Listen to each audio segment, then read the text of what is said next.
Professor मित्रा 40 के करीब पहुंच चुके थे, किंतु थे अभी तक अविवाहित।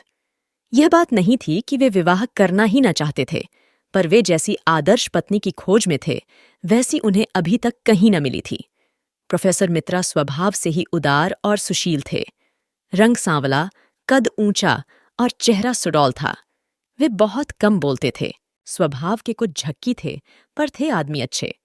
कभी घंटों मेज पर हाथ की कुहनियां टिकाए, गालों पर हाथ रखे वे विचार मग्न बैठे रहते थे, और कभी बातचीत करते करते कुछ ख्याल आ जाता तो वे बिना कुछ बोले ही बातचीत समाप्त करने के लिए उठ खड़े हो जाते थे। परंतु लड़के उन्हें चाहते थे और उनका आदर भी करते थे। वे फिलॉसफी के प्रोफेसर थे। सेकंड ईयर के एक लड़के कांतिकिरण को वे बहुत चाहते थे। कांतिकिरण एक निर्धन परिवार का लड़का था।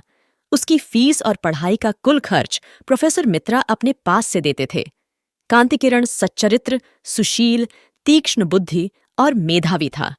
यही कारण था कि आर्थिक सहायता करने के अतिरिक्त प्रोफेसर मित्रा उससे स्नेह भी करने लगे।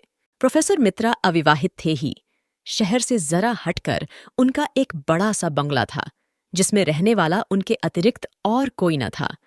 उन्होंने एक दिन कांतिकिरण से अपने बंगले पर ही रहने को कहा, और कांतिकिरण तब से उन्हीं के बंगले पर रहने लगा। इस प्रकार प्रोफेसर मित्रा ने अपने सूने जीवन में एक साथी का निर्माण कर लिया। गर्मी की लंबी छुट्टियों के बाद जब कॉलेज खुला तो नई भर्ती होने वाली लड़कियों में कांतिकिरण की तरह एक लड़की मृणाल पर भी प्रोफेसर मित्रा की अनुकंपा विशेष रूप से हो गई। यह मृणाल कौन थी, कोई नहीं जानता था। मैट्रिक उसने कलकत्ता से ही पास किया था।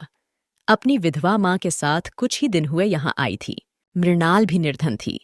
मृणाल की माँ यहीं के लड़कियों के मिडिल स्कूल में वह शिक्षिका होकर आई थी। मृणाल की माँ और प्रोफेसर मित्रा में कब पहचान हुई, यह कोई नहीं जानता, किंतु मृणाल के भी पढ़ने का सारा खर्च प्रोफेसर मित्रा ने अपने ऊपर ले लिया। ऐसा नहीं कि प्रोफेसर मित्रा केवल कांतिकिरण और मृणाल को ही आर्थिक सहायता देते हों, वे और भी बहुत से गरीब लड़कों की सहायता करते थे। बैंक में उनका कोई हिसाब न था। हर महीने की तनख्वाह उनके आवश्यक खर्च को निकालकर इसी प्रकार निर्धन विद्यार्थियों की सहायता में उठ जाती थी। वे प्रायः कहा करते थे, हर महीने मुझे इतने रुपए मिलते हैं, मैं उन्हें इस प्रकार न बांट दूं तो क्या करूं? न स्त्री न बच्चे, रुपयों का संग्रह करके मैं करूंगा क्या? मृणाल की माँ को महीने में कुल 30 रुपए मिलते थे, जो दोनों माँ बेटी के लिए सम्मान के साथ रहने के लिए भी पर्याप्त नहीं थे। परंतु प्रोफेसर मित्रा की सहृदयता ने उन्हें कभी किसी प्रकार के कष्ट का अनुभव न होने दिया। सजातीय होने के कारण उनकी घनिष्ठता बहुत बढ़ गई। सप्ताह में एक बार प्रोफेसर मित्रा मृणाल की माँ से मिलने जाते, और मृणाल तो प्राय रोज ही 1-2 घंटे प्रोफेसर मित्रा के यहाँ बिताती थी।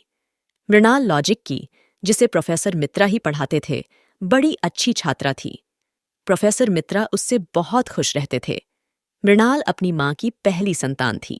माँ बेटी का रिश्ता जाने बिना अक्सर लोग उन्हें बड़ी छोटी बहन समझते थे।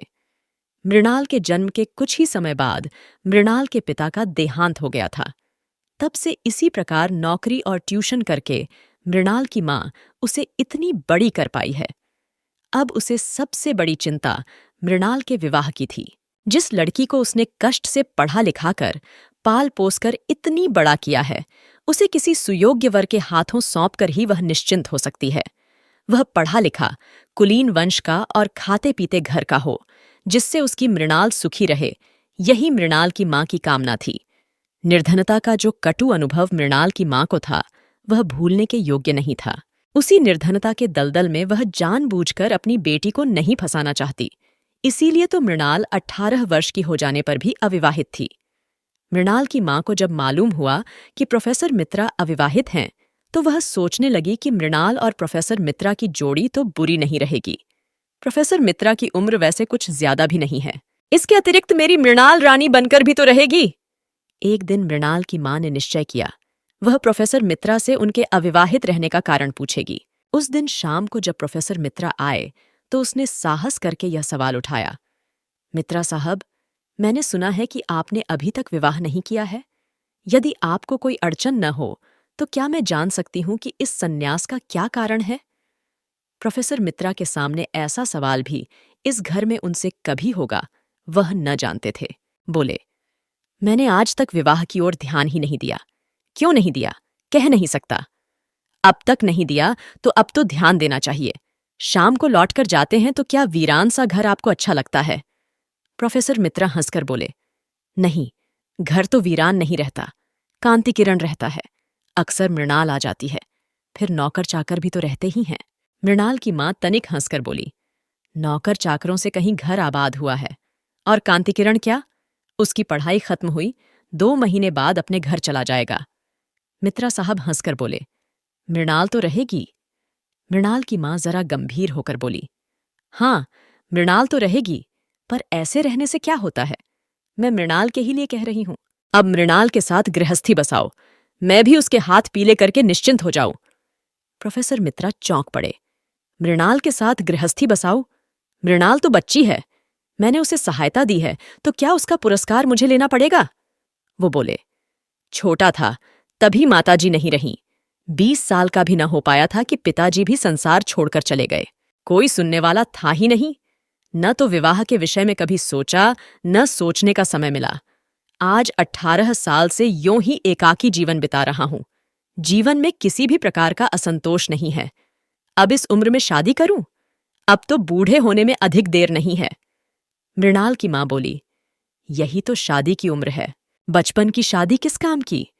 और हाँ मित्रा साहब, तुमने मुझे मां कहकर सम्मान दिया है, अब उस सम्मान की रक्षा भी तुम्ही को करनी पड़ेगी। मेरी मृणाल को तुम देखते आ रहे हो, बुरी लड़की नहीं है। चाल ढाल, बात व्यवहार, रूप रंग में किसी सुंदर से सुंदर लड़की के सामने खड़ा कर दो तो कुछ ज्यादा ही रहेगी, कम नहीं। यदि तुम उससे विवाह करने का आश्वासन दे दो तो मेरी बड़ी चिंता दूर हो जाए। प्रोफेसर मित्रा गहरी चिंता में डूब गए। कल्पना की आंखों से बालिका मृणाल को गृहिणी मृणाल के रूप में उन्होंने अपने घर में घूमती हुई देखा। नौकरों से वह ठीक ढंग से काम ले रही है, घर में कोई अव्यवस्था नहीं, सभी काम सुचारू रूप से हो रहे हैं। प्रोफेसर मित्रा को अब घर के किसी भी काम की ओर ध्यान देने की जरूरत नहीं रहती। इसी समय मृणाल की मां की बात से वह चौंक से उठे। मृणाल की मां कह रही थीं, मित्रा साहब, चिंता न करो, मेरी मृणाल को स्वीकार कर लो, वह तुम्हारे घर को स्वर्ग बना देगी। मित्रा साहब ने कहा, आप मुझे कुछ दिन सोचने का समय दीजिए, बहुत जल्दी मैं आपको जवाब दूंगा। और वे अपने बंगले की ओर चले। आधे से अधिक प्रोफेसर मित्रा इस विवाह के पक्ष में हो चुके थे। घर आए, देखा ड्राइंग रूम में मृणाल कांतिकिरण से कुछ बातें कर रही है। जाने क्यों उन्हें यह अच्छा न लगा। आज यह पहला ही अवसर न था कि उन्होंने कांतिकिरण और मृणाल को बातें करते देखा हो। बहुत बार देखा था, परंतु इस ओर उन्होंने कभी ध्यान ही न दिया था। आज उन्हें दोनों को बातें करते देखकर दुख सा हुआ। उनके चेहरे पर कुछ मलिनता आ गई। मृणाल उन्हें देखती हुई बोली, प्रोफेसर साहब, मैं बड़ी देर से आपकी प्रतीक्षा कर रही हूं, मुझे आपसे कुछ पूछना है। और कुर्सी खिसकाकर वह प्रोफेसर साहब के बहुत करीब बैठ गई। प्रोफेसर साहब का जी आज पढ़ाने में नहीं लग रहा था। यह मृणाल ने ध्यान से देखा। वह बोली, आपकी तबीयत कुछ खराब जान पड़ती है, आप उदास हैं, रहने दीजिए, मैं कल पढ़ लूंगी, आप आराम कीजिए। प्रोफेसर मित्रा मृणाल को अपने पास से इतनी जल्दी न जाने देना चाहते थे। मृणाल को वह पहले ही बहुत ज्यादा चाहते थे।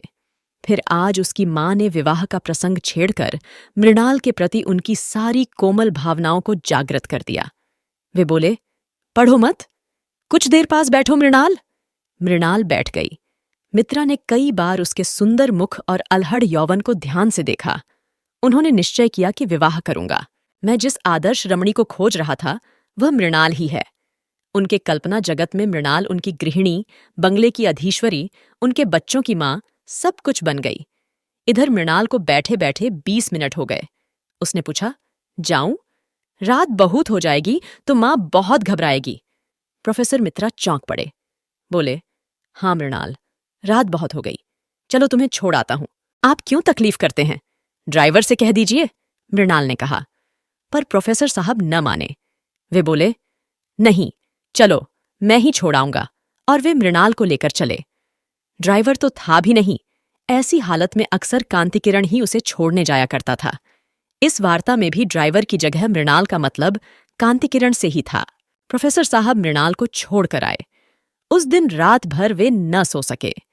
विवाह की चिंता में उन्हें सारी रात नींद न आई। दूसरे ही दिन उन्होंने बैंक अकाउंट खोलने का भी निश्चय किया। घर गृहस्थी का सब कुछ तो अब उन्हें संग्रह करना ही पड़ेगा। अब लापरवाही से काम नहीं चलेगा। सुबह उठते ही उन्होंने कांतिकिरण को बुलवाया। मालूम हुआ कि कांतिकिरण आज सवेरे से ही कहीं चला गया है। कांतिकिरण के द्वारा वे एक बहुत बढ़िया पलंग का आर्डर देने वाले थे। मृणाल के लायक उनकी समझ में उनके घर में कोई भी सामान नहीं था। सभी सामान ठीक और अच्छा बनवाकर रखना पड़ेगा। अकेले आदमी की बात और होती है और गृहस्थ की ओर। इसी चिंता में सुबह का भी सारा समय बीत गया। कॉलेज जाने का समय हो गया। उन्होंने भोजन किया, गराज से कार निकलवाई।